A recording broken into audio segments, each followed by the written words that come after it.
Chers téléspectateurs d'Angelus TV, bonsoir. Ce soir, nous allons parler des festivités de la fin de l'année et des implications que cela suppose dans la mesure où plusieurs parmi vous, comme nous sommes sur les réseaux sociaux, plusieurs parmi vous m'ont envoyé des messages pour me demander quelles sont les prières qu'il faut faire pour bien passer l'année qui arrive, bien passer la fin de l'année et bien aborder, si on est encore vivant, l'année qui arrive. En effet, la fin de l'année coïncide avec la fête de la nativité de notre Seigneur Jésus-Christ, en qui nous croyons en tant que Fils de Dieu venu pour nous révéler l'amour éternel du Père, un amour qui est d'abord créateur parce que nous sommes nés de lui, mais un amour qui est salvateur, rédempteur, parce que c'est lui qui nous sauve du péché et de la mort, et de tout ce qui vient du mal. Donc, un tel avènement devrait susciter en nous la joie. C'est d'ailleurs le sens du temps de l'Avent, qui est un temps de préparation à la venue du Fils de Dieu. Un temps pour attendre sa libération, un temps pour attendre une communion parfaite avec Dieu. Donc, les textes liturgiques, d'ailleurs, pour ceux qui vont à la messe tous les dimanches et tous les jours, pour ceux qui ont l'habitude de fréquenter les églises de façon quotidienne et qui participent aux messes quotidiennes, les textes sont des textes d'espérance, c'est-à-dire d'attente, mais d'attente joyeuse. Alors, comment se fait-il que dans une telle ambiance, on se rend compte qu'il y a des prédications qui vont dans le sens d'effrayer les fidèles? On prévoit des jeûnes de 21 jours, des jeûnes de 19 jours, des jeûnes de 7 jours pour échapper aux sorciers. Les sorciers ont le temps de travailler toute l'année, ils n'ont pas besoin de tout accumuler à la fin de l'année pour agir. Mais nous, en tant que chrétiens, nous savons en qui nous avons mis notre foi. La foi au Christ. Alors, souvent, c'est quand même ironique de voir que des gens qui ont été baptisés et qui sont plongés dans le sang du Christ à travers le baptême, mort et ressuscité avec le Christ et qui tendent vers les choses éternelles, se mettent encore à croire que le diable est plus fort. Effectivement, le diable, il existe, il fait le mal, mais pour celui qui se met sous l'abri du Seigneur et qui véritablement a foi, ne peut avoir peur. On peut être prudent parce que la prudence est une vertu chrétienne. D'ailleurs, ça fait partie des vertus cardinales. Mais il y a d'abord la foi qui est un don de Dieu qu'on reçoit dans un cœur ouvert au mystère même de Dieu. Il y a l'espérance. Quelles que soient les situations qui arrivent, on sait que Dieu aura le dernier mot. Donc on ne peut pas avoir peur. Et il y a ensuite la charité, l'amour qu'on porte à Dieu et l'amour qu'on porte aux autres. Quand on est nanti de ces vertus-là, on ne peut pas passer son temps à avoir peur du diable. Le diable, il ne peut nous avoir que lorsque nous nous abandonnons à lui. Alors, il y a deux voies ici. La voie du Seigneur et la voie du diable. Saint Paul disait que l'esprit que nous avons reçu n'est pas un esprit de peur, mais un esprit de force. Il le dit à Timothée, son disciple. Donc, il est maintenant temps qu'on remette les choses au point afin que les fidèles puissent attendre le Christ dans un cœur joyeux, dans un cœur converti. Parce qu'il y a à attendre le Seigneur avec tout ce qu'il y a de beau, de bon, de juste, afin que le Christ qui vient puisse être accueilli par nous. Donc, lorsque les gens font des prédications, oui, il faut sécuriser l'année, mais tu as quelle force pour sécuriser l'année, toi? Tu n'as pas de force pour sécuriser l'année. Le Christ disait, tu ne peux même pas compter quoi que ce soit tes cheveux. Tes cheveux sont comptés par Dieu. Alors pourquoi avoir peur? Donc, nous faisons cette mise au point pour dire aux gens, n'ayez pas peur. D'ailleurs, c'est une phrase qui vient chaque fois que les disciples ont démontré un manque de foi ou une peur certaine. On l'a vu lors de la traversée de la mer de Tibériade, lorsque les vents ont commencé à souffler et que les disciples ont pris peur, le Seigneur a dit, n'ayez pas peur. Et quand on n'a pas peur, on a la paix du cœur. Donc ici, j'aimerais inviter les fidèles catholiques à la sérénité et tout fidèle chrétien à la sérénité et tout homme et toute femme de bonne volonté à la sérénité. On n'a pas besoin d'avoir peur parce que l'année tire à sa fin. On doit plutôt faire un bilan de sa vie et essayer d'ajuster ce qui n'a pas marché afin d'aborder la nouvelle année sous de meilleures, je dirais, une meilleure lumière, la lumière de Dieu. Donc, je pense qu'il faut sortir de cette façon de concevoir la fin de l'année. Le Christ arrive. On dit, aube nouvelle, Dieu va venir pour sauver son peuple. C'est d'ailleurs l'hymne que nous chantons lors de la prière du bréviaire et parfois à la messe. Venez, divin Messie, hein, nous rendre espoir et nous sauver. Et on a ces chants qui ont un sens pour nous. Alors pourquoi avoir peur? Pourquoi avoir peur?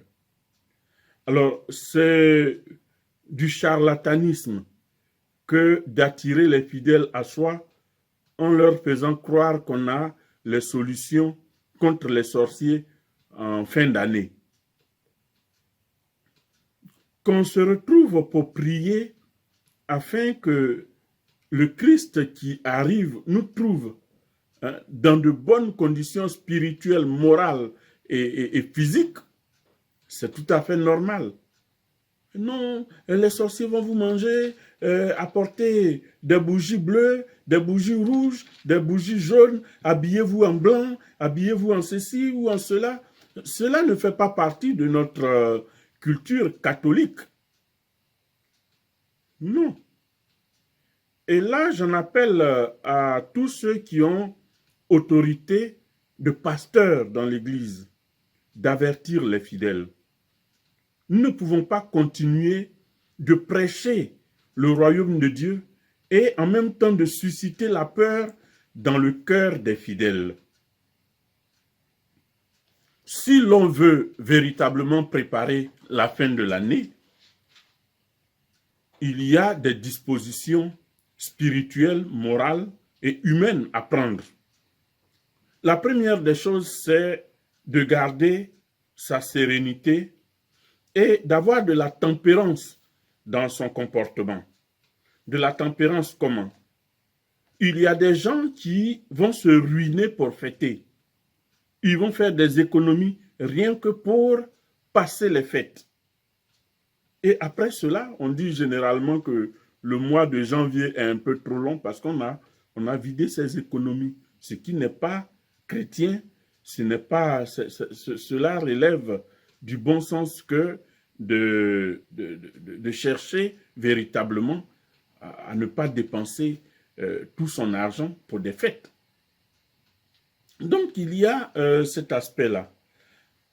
Garder sa sérénité, acheter ce que l'on peut acheter Si on a de petits cadeaux pour ses enfants, d'accord, c'est la fête des enfants, dit-on. Mais on ne peut pas se ruiner pour fêter. On ne peut pas non plus se ruiner pour faire des cadeaux. On doit pouvoir expliquer aux enfants, même s'ils ne comprennent pas, je pense que les enfants voient vivre leurs parents. Bon, si maintenant vous avez une vie de pacha et que lors des fêtes, vous ne faites rien pour vos enfants, bon, c'est tout autre chose. Mais les enfants connaissent véritablement la vie de leurs parents. Donc, je pense qu'un petit cadeau, c'est le geste. Le geste de faire un cadeau, aussi petit soit-il, peut être aimé. Et ce n'est pas le cadeau qui démontre l'amour, c'est le geste du cœur qui démontre l'amour. Donc, il faudrait que nous commencions à changer de mentalité pour sortir du consumérisme dans lequel nous plonge la publicité de notre temps. La deuxième chose que j'aimerais dire, c'est de préparer spirituellement la fin de l'année. Pouvoir renforcer sa relation avec le Christ à travers la participation aux messes. Pouvoir aller à la messe une fois, 2 fois dans la semaine, 3 fois dans la semaine et participer aux messes du dimanche. La messe est la plus grande prière de l'Église. La messe est la plus grande prière de libération de l'Église. La messe est la plus grande prière de protection que l'Église offre à ses enfants. Donc, on ne peut pas négliger la messe et puis aller à des veillées ici, aller à des veillées là, pour un catholique, je dis. Il y a d'autres sacrements. Le sacrement de la réconciliation. Aller confesser ses péchés. Faire un acte d'attrition, un acte de contrition, pour pouvoir vivre avec un cœur léger la venue du Fils de Dieu. Il y a des gestes à poser. Faire un geste à l'endroit des pauvres. Visiter les malades. Visiter un parent qu'on n'a pas vu depuis longtemps. Visiter des amis qu'on n'a pas vus depuis longtemps. Préparer, porter la bonne nouvelle de la venue du Fils de Dieu, qui vient pour nous sauver. Pas pour notre malheur, mais pour notre bonheur. Donc, il est important que les fidèles catholiques soient capables de dire que la fin de l'année est un moment pour eux d'être joyeux, d'être heureux parce que le Christ vient. Il faut aller au sacrement de la réconciliation. C'est dans beaucoup de paroisses, il va y avoir les cérémonies pénitentielles, les célébrations pénitentielles. Il faut y participer. Et puis, le temps de Noël qui arrive, on doit se préparer ensemble. Il y a des œuvres qui vont se faire sur les paroisses. Participez-y. Je pense que le fidèle catholique, sinon le chrétien, a tous les moyens pour se distinguer des autres. Parce qu'il sait en qui il a mis sa confiance. Alors, lorsque on abandonne ça et qu'on passe à des choses qui, véritablement, n'ont rien à voir avec notre foi, les autres pourraient dire à qui irions-nous? Donc, il faut qu'on change de regard sur la fin de l'année. Et puis, personnellement, quel est le rapport qu'on a avec le Christ? Il y a combien de chrétiens qui prennent le temps de lire eux-mêmes la parole de Dieu, de revisiter la révélation, le donné révélé? Il y a plein de textes qui peuvent nous aider à préparer la rencontre avec le Christ qui naît. Il faut lire le texte, le méditer, il faut faire oraison, parler à Dieu, cœur à cœur. D'ailleurs, le Christ le dit, Celui qui veut prier, qui rentre dans sa chambre, qui ferme sa porte à clé et qui parle à Dieu qui est dans le secret. Alors, il faut qu'on change un peu notre façon de regarder. Le Christ est là, présent dans le Saint-Sacrement, par exemple. Allez faire une visite au Saint-Sacrement, 15 minutes, 30 minutes, 1 heure de temps, ou faire un cœur à cœur avec le Seigneur devant le tabernacle. Nous avons toutes les ressources pour vivre notre foi de façon stable, équilibrée. Alors, ne négligeons pas cela. Bon, je pense que celui qui se rapproche davantage de Dieu s'éloigne du diable. Alors, les ressources sont données pour que le diable n'ait pas de prise sur les fidèles catholiques. Donc, je pense qu'il faut... Et puis, après la prière personnelle, un père de famille, une mère de famille, réunir les membres de sa famille pour prier, dire le chapelet. Le chapelet est une arme contre le diable.